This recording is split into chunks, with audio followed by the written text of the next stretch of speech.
Welcome to the Tom Woods Show, episode 305. We're joined today by Bob Murphy once again. Economist Robert P. Murphy is here to talk about this trend that we're seeing in the media by which falling gas prices are being portrayed as a terrible development, as something we ought to oppose. Why are they saying this, and what's the truth of the matter? That's what we're going to talk about today. Before we do that, I want to say a special thank you to all you good folks out there. I don't know your names because it's all anonymous, but all you good folks who are remembering the show as you're doing your Christmas shopping through Amazon. You're using the Amazon widget that you'll find at tomwoods.com, that you'll find very prominently on the podcast page, tomwoods.com/podcast. It's very helpful. It helps me to promote the show and to keep things running and keep my little office here. So thanks for remembering me at this time of year. All right, you guys probably know Bob Murphy, but I do want to tell you about his work. First of all, he's written books that you should read. He's written 2 books in the Politically Incorrect Guide series, Politically Incorrect Guide to Capitalism and Politically Incorrect Guide to the Great Depression and the New Deal. Both of those are available in audio format, and you are entitled to 1 free audiobook at tomwoodsaudio.com, so you can make one of those your free audiobook.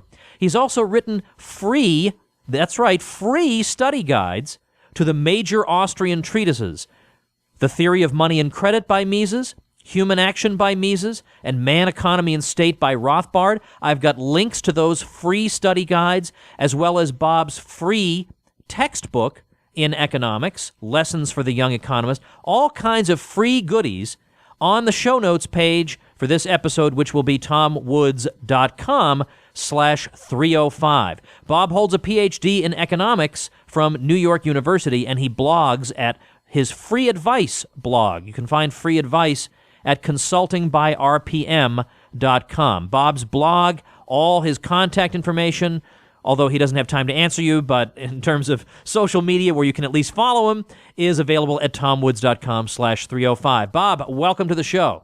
Thanks for having me, Tom. Always a pleasure. Who else am I going to talk to about this, right? It is everywhere. It is so fashionable now to say that cheap gas is a terrible thing. It's terrible, and you can sort of predict why it would be allegedly terrible, but I want to go through and have you argue that cheap gas is actually a good thing in the same way that cheap anything is a good thing. But first of all, tell us how it's conceivable that somebody could think it is a bad thing. What's the argument there that's being made? And then I'll tell people about the article specifically that we're going through today. Well, sure. So coming from a free market perspective, or just an issue of human welfare, let's say, in the broadest sense, lower prices are a good thing in the sense that it allows human beings to accomplish their ends more easily, right? If aliens came and just started giving us energy for free, that would be even better. And so if it is a genuinely market-produced outcome that oil and gasoline, hence, is cheaper, that's the sense in which we can say, well, that's a good thing as far as consumers are concerned. So it hasn't anything to do with energy in particular, just in general, things become cheaper, then humans have more options at their disposal. So why would typically progressive leftists be pushing back against this? In general, you would think they would like it if something that impacts people with lower incomes in particular became cheaper for them, more affordable. You think people would be happy, the people that care about those without a lot of money. But in this particular case, you're right, Tom, there's just been all this gnashing of teeth over the fact that, oh, gee, it's really bad that gasoline all of a sudden is really cheap. And, of course, it's because they don't like the fact that Americans drive so much, that they would, in their vision of what a proper society would be, people would be taking public transportation more. They would not be driving gas guzzlers. I think there is just this general view among many that Westerners in general and the Americans in particular consume too much energy, that it's straining the planet. And they can give you specific things about global warming or whatever, but I think it's more than just that. I think it has to do with the fact that they think Americans consume too much, and so if something becomes cheaper, in particular gasoline, well, then they do the thing that really annoys them, which is buy big gas-guzzling cars and drive them around a lot. Well, Bob, the article that I sent you that somebody tweeted to us is from SF Gate, which after 10 minutes of searching, I discovered is the website sister site of the San Francisco Chronicle. And the article in particular that we're looking at is by Mark Morford, and it is called $2 Gas is the Worst Thing to Happen to America. Now, I'll grant you some poetic license and the fact that usually the editor rather than the writer comes up with the headline. I do think that if I were to cast my mind back over the years, I could think of worse things happening to America, but we'll go with the $2 gas for now. The bio of this guy, as I've never heard of the author before, but what jumped out at you, Bob, in his biographical information? Well, it says he's an author. First of all, okay, fair enough. I mean, you and I are authors, nothing wrong with that. Maybe he's a good economist. A columnist, okay. Then it says yoga teacher, and finally, admirer of trees. Now, there's nothing wrong with those two things, but I'm not sure this is going to be scintillating economic analysis in this guy's article. No, it's going to generally be, unfortunately, just a lot of knee-jerk prejudice rather than analysis. So let's go through and look at examples of this. First of all, he begins by saying that all kinds of good developments have occurred, although there are some bad developments, so things are uneven. But he says that he's being sarcastic, that awful socialist Obama obviously hurling us deeper and deeper into a hell pit of shocking stability and success. So, all right, I mean, I could have David Stockman on and blast that one to smithereens. But he then goes on to say those gas prices, he says, for a variety of reasons, Libya, OPEC, record high U.S. production, and then in parentheses, thanks again, hippie Obama, for encouraging so much new domestic oil output. Oil is right now so amazingly cheap as to be, well, sort of disastrous. All right, let's back up here. He's, again, making a joke sarcastically that if Obama really were a hippie, we wouldn't have all this wonderful new domestic oil output. What's the truth about domestic oil output under Obama? Okay, so, and you're right, just to make sure the listeners aren't getting confused here. So this guy, Morford, he's starting out and saying, hey, the economy's doing pretty good, which is surprising because Obama's such a socialist, and then now gas prices are way down because, among other things, U.S. oil output is way up. Ha-ha, I thought Obama was supposed to be this hippie socialist. What gives, guys? So he's trying to say that it's somehow due to Obama's policies that the economy and recovery are doing so well and that oil output domestically is way up. So it is true. Like if you look at U.S. field production of crude oil, it's since about late 2010, that's up more than 50%. Okay, so, I mean, it's a very dramatic, and that has been on a gentle downward trend for at least a decade before then. So that is certainly true that U.S. domestic oil output is way up, and there's various reasons for that. You know, people would talk about the shale boom and fracking and that sort of thing. But it is true that U.S. oil output is up, such that the U.S. is the world's leading producer at this point. But the question is that because of the Obama administration's policies or in spite of them? And I think I sent you a pretty shocking graphic, Tom, from an IER article that my colleagues put out showing that oil output on federal onshore and offshore lands, crude oil production, is slightly down since 2009, whereas the U.S. total and then the production on non-federal lands is the one that has gone up significantly since then. All right, so what does that mean? It's saying that, yes, private enterprise has figured out how to extract a lot more oil per barrels per day in the United States on precisely those lands where the federal government doesn't directly have jurisdictional authority. But on those areas where the federal government, if it really wanted to turn open the spigots, could do so immediately, you've actually seen a small decline in total output during this huge boom in U.S. output. So clearly, this is happening in spite of the Obama administration, not because of it. All right, so he's 4 or 5 sentences in then, and he's already just spouting stuff off with he has a link to somewhere, but I'm going to put a link to the chart that you're talking about in the show notes. Show notes for this episode will be tomwoods.com/305.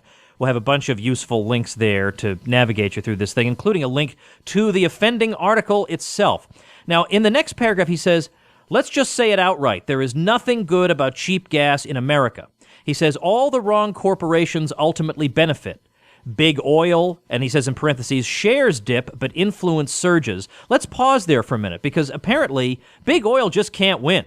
when they're faced with people like this. If prices are high, well, then they have record profits or whatever. Like, prices are high, that means they're gouging everybody, and they're smoking cigars that are made out of $100 bills or whatever. And whereas if prices are low, they're also sucking the life out of all of us. They can't win, no matter what happens. They're the villains. Right, and it is funny that on the way up, of course, everyone likes to blame speculators and big oil, and oh my gosh, the markets don't work, everyone's getting screwed. And economists like me would try to explain it in terms of supply and demand, and you stooges.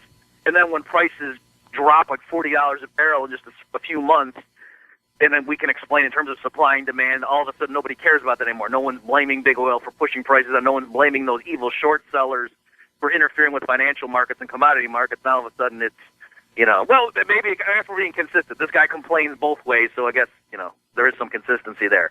But you're right. When oil prices are high, people would worry about oil companies having so much influence, and now apparently when they have less money, somehow they're more influential. I can't even get inside this guy's head. Yeah, I have no idea what he means by shares dip but influence surges. I don't even know what that... I can't even begin to imagine what that would mean. So all the wrong corporations ultimately benefit. That would be big oil, big auto, plastic manufacturers. Yeah, I spend all my time thinking about terrible people who make plastic. The same heartless powers that be that have lorded over the American economy since just about forever. It's just funny to come across somebody who is so different from me. Like, I think about the Fed as being a power that lords it over the economy since just about forever. And he's worried about a profit-making enterprise, that if consumer demand should shift, it would suffer. Whereas no matter what we do, the Fed does not suffer. But again, this is just, we're coming at this from different first principles, I guess. I imagine in other contexts, he would want firms to do well so they could hire more workers and things like that. But when it comes to particular enterprises that he doesn't like, then all of a sudden that all goes out the window. And let's talk about what the right ideas are, because he says the right ideas get reshunned and scoffed at anew. The right ideas are alternative energy, efficiency. Yeah, everybody hates efficiency. Conservation, the environment, the general social good. So, I mean, if you want inexpensive gas that allows people to get around and to get things that they need, you are opposed to the general social good. And I bet this is the sort of guy who, in other areas, lectures people about being judgmental. And yet here he is making sweeping moral judgments about the priorities of people who just want to, engage in, I think, basically harmless human activities. But alternative energy, let's start there. Alternative energy is one of the right ideas. But yet every person I've had on, now granted, there's a selection process that you go through to be on the Tom Woods Show, but the people I've had on have made it pretty clear that most of the time when you're talking about alternative energy, you're not talking about an idea that's, well, slightly off, but if only you could get a little subsidy to get off the ground, maybe it would work. That alternative energy of the sort that he's talking about is so grotesquely inefficient, so grotesquely wrong as an option, as to be basically beyond saving. Right, and this is something I didn't know until I really got immersed in the energy policy debates, as part of my role as the economist for Institute for Energy Research, is that up till then I had sort of assumed that, there could be people out there, and they probably aren't trained in economics, but I could see how they would like these alternative sources, and that, there's a prima facie concern about burning fossil fuels. Okay, fair enough. But what made me realize that's not really what's going on, at least for some of the more zealous activists in this area. I really do think it's just they don't like consumption, period, and so cheap, affordable energy allows Americans to consume too much, is you'll see things like they'll have renewable portfolio standards, state by state. So it'll be like a requirement X percentage of the electricity produced in this state has to come from so-called renewable or alternative sources.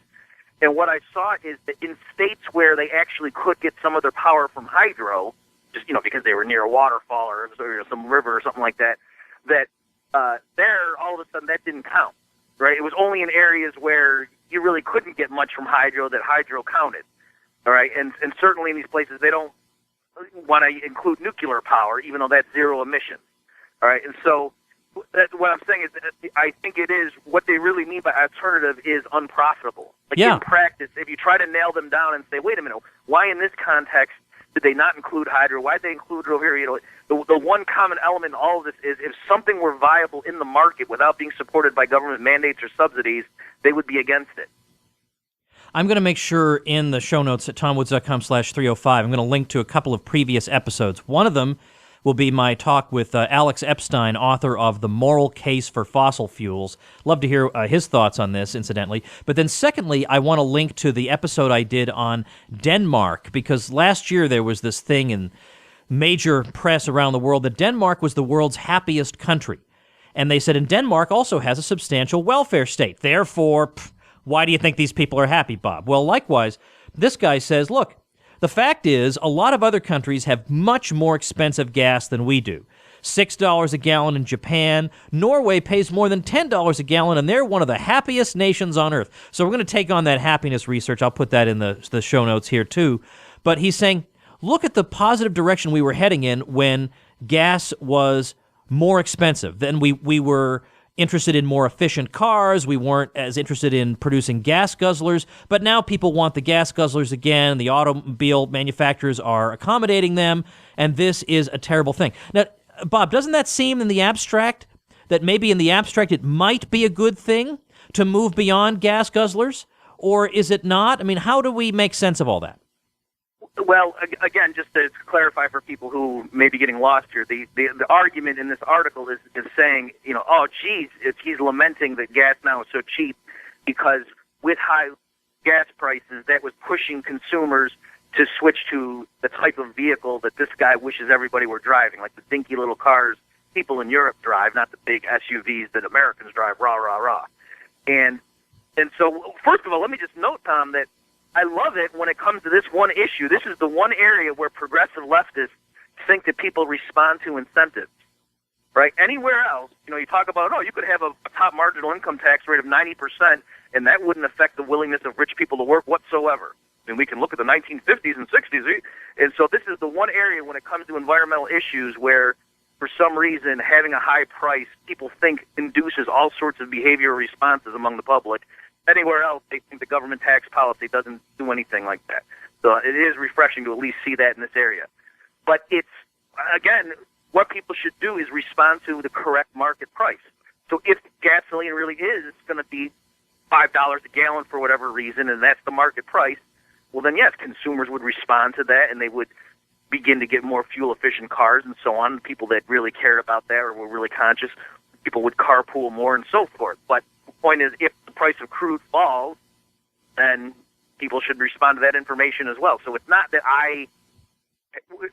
so much I'm in favor of low prices if that really weren't the correct price. Really what I'm in favor of is letting markets, through the price system, communicate genuine realities about scarcity to everybody so they can make proper planning decisions. And so this guy is lamenting the fact that people are now driving cars that he doesn't like. And okay, I mean, I guess that's his personal preference, but you're right. Before he was talking about the social good, and he doesn't seem to realize he's just imposing his vision of what the social good is on everybody else. And of course, it's not that we don't favor conservation. It's just that it's completely morally and economically arbitrary to single out one or more things and say those things should be conserved, when the fact is everything needs to be conserved. Everything needs to be stretched out as much as it can be. With everything, we have to be the best stewards we can possibly be. The price system helps us decide in which areas we need to conserve the most. But on the other hand, he could come back at you and say, though, Bob, that for all your talk about the price system, the costs of pollution are not fully captured in the price of gas, and so maybe it is that we are over-driving in the sense that we're not being forced to internalize the cost of the pollution that we're emitting. Right. So there is a genuine, somebody who is conversant with standard mainstream economics could believe, understandably, that yes, there should be a carbon tax, and that they think that's a reasonable thing to do. Now, I have an article in the Independent Review where I go through and just step by step explain why I think that standard mainstream case for a carbon tax is dubious. And in fact, using a lot of the cutting-edge peer-reviewed research in the area, I think you could make a plausible case that the optimal carbon tax is $0 per ton.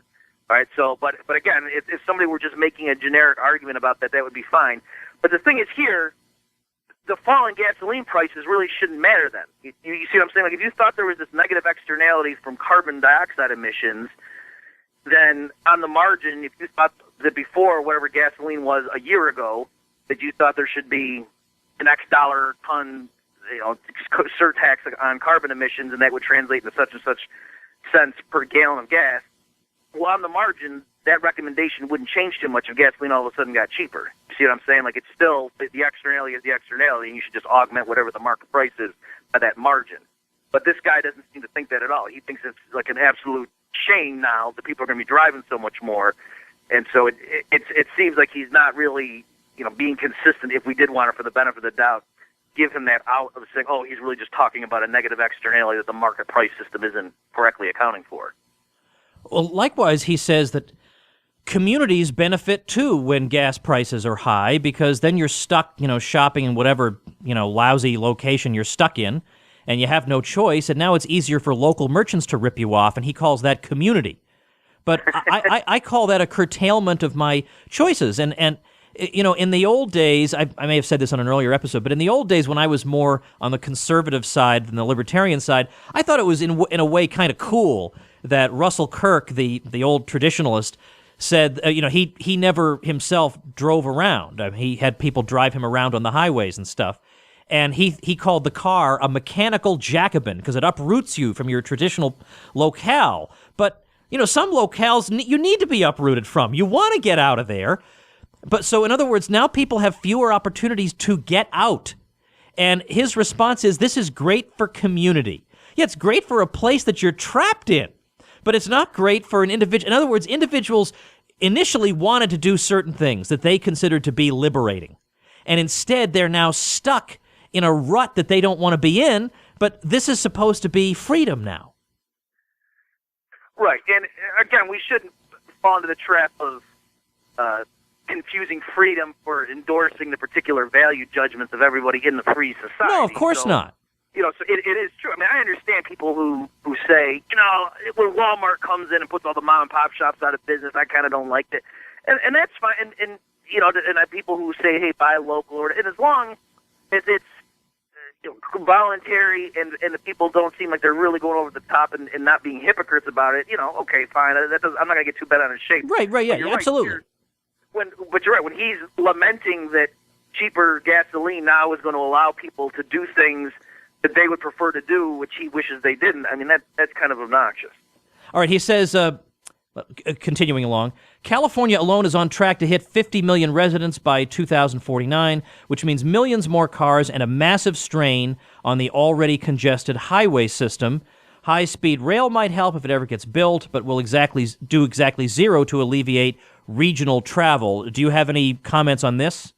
Well, sure. This guy's he's gonna be overjoyed when someone sends him this podcast because there's a solution to this. The solution is the California government and any local governments should privatize all of the rail and highways and roads, local roads they have, give them to private businesses, and then they can set pricing there based on the time of day and so forth, and then that will alleviate all these traffic jams. I mean, we could send this guy a copy of Walter Block's work on this, and I'm sure he'd be relieved to see that there doesn't need to be a congestion problem anymore. So problem solved. I think he'd be happy to hear that, don't you? Yeah, I think he's going to be really excited to see that this would be obviously the most efficient way to allocate resources, so that you don't just have millions of people just driving their cars on a, quote, free resource, which we know from Economics 101 means it'll be overused and so on. Yeah, he'll be super excited, I'm pretty sure.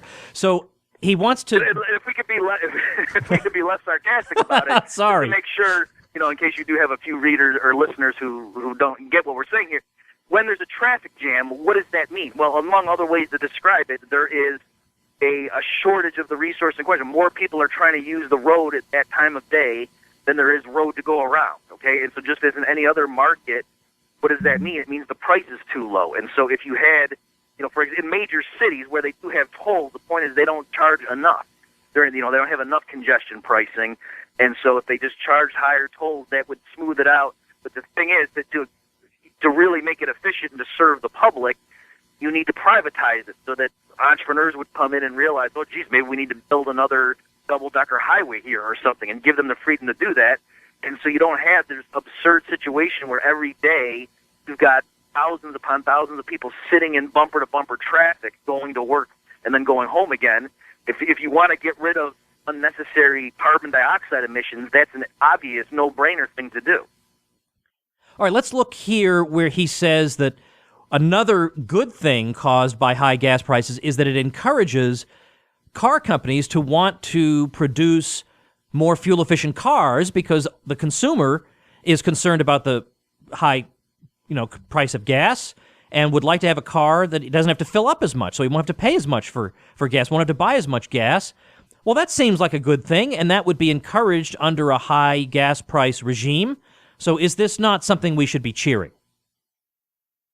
Well, again, the proper thing to do is have the market price be the correct market price, and obviously entrepreneurs make mistakes, but you know what we mean to say let the free flow of information go through and let entrepreneurs set prices the way they think is going to maximize profit, and then let consumers adjust that, let producers adjust to that. And so there's one trade-off I think people need to realize, and this author himself gets into it. He praises the fact that in 2025 there's going to be more fuel-efficient standards kicking in, right? That the problem with government coming in and arbitrarily mandating fuel economy standards is that, just think about what that means. It's forcing, if it's going to have any teeth at all, when the government enforces minimums for fuel economy, that means it's making people buy cars that are more fuel efficient than they otherwise would have wanted to purchase. And so now you have to sit back and say, well, gee, are people that stupid? They're telling me people can't appreciate the fact that a car gets better mileage and that someone would, if faced with a choice between two vehicle models, would pick the vehicle model that gets worse fuel efficiency? Why would they do that? And the answer is because there are other factors that go into a car besides how much its fuel economy is. And so, for example, when automakers have to comply with these standards, they have to make the car lighter, right? They can't put as much metal on it because that's one way that they can make it more fuel efficient and comply with these standards. And there have been reputable studies, like, for example, by the Brookings Institution, that has said they can clearly see that the CAFE standards that the U.S. has put in place since the 70s have resulted in thousands more highway fatalities, right? And so the logic is the government imposes these fuel economy standards. In response, the automakers make cars that are lighter. And so if you get into an accident with somebody, other things equal, you're driving a dinky little car as opposed to a big, heavy car, you're more likely to die or to get seriously injured. Right? And this isn't penny ante stuff. The estimates are that this is causing, they give ranges, of course, but it's around 2,000 deaths annually that they can attribute to these fuel economy standards. So as with most things in economics here, there are trade-offs involved. And this guy's acting like it's just a win-win-win thing where the only possible reason consumers with low gas prices are going to buy these big gas guzzlers is just the fact that they're all stupid and they don't appreciate the benefits of efficiency and conservation the way this guy does. Well, no, maybe they also recognize that if you're driving with kids in the back seat, you have a big SUV that's going to do much better in a crash than some little dinky economy car. Well, let's look at what he ultimately recommends as a result of all. What do you think he recommends? Higher gas taxes, of course. But he says that this is an even more awesomely helpful and radical idea, which was the less awesome idea was to increase the gas tax by 15 cents or so. No, a $5 per gallon tax increase. He says, make it $6. All of it earmarked for alternative energy and transport, so boondoggles that everybody knows don't work, environmental protections. Okay, but again, there's a lot that could be said about that, but we look at the trend in environmental protection, it's pretty substantially up already. Our busted educational system, where from the early 70s to about the early 2000s, the amount spent on education has roughly doubled. It is vastly more than is spent on countries that do vastly better. So why they think, I don't know why anybody thinks that that's just a matter of money, as opposed to culture and all kinds of intangibles that are can't be affected by money, and our multi-trillion-dollar debt. Yeah, where did multi-trillion-dollar debt come from? Couldn't be from any of the programs advocated by our author here. But in other words, there won't be any consequences of the increase in the gas tax other than brilliant and wonderful ones. And let me read them to you. Can you imagine the dramatic upheaval, the wild spurts of innovation, the furious new trends towards super efficiency, more public transport, less sprawl, more efficient verticality, local businesses flourish, improved air quality, electric mopeds and bikes, and so on and on. What's not to like? And then bonus, less foreign oil, and so on, and we won't have all these wars. All right, Bob, what do you think would be the consequence? Well, of course, I mean, he's right that those things would happen, but that wouldn't be optimal, right? I mean, you could substitute. That's what's really annoying to me in these debates is people are acting as if all of the response to an artificially high price is necessarily a good thing. I mean, you could do the same thing and say, why doesn't the government put a huge 300% tax on electricity generated from wind power?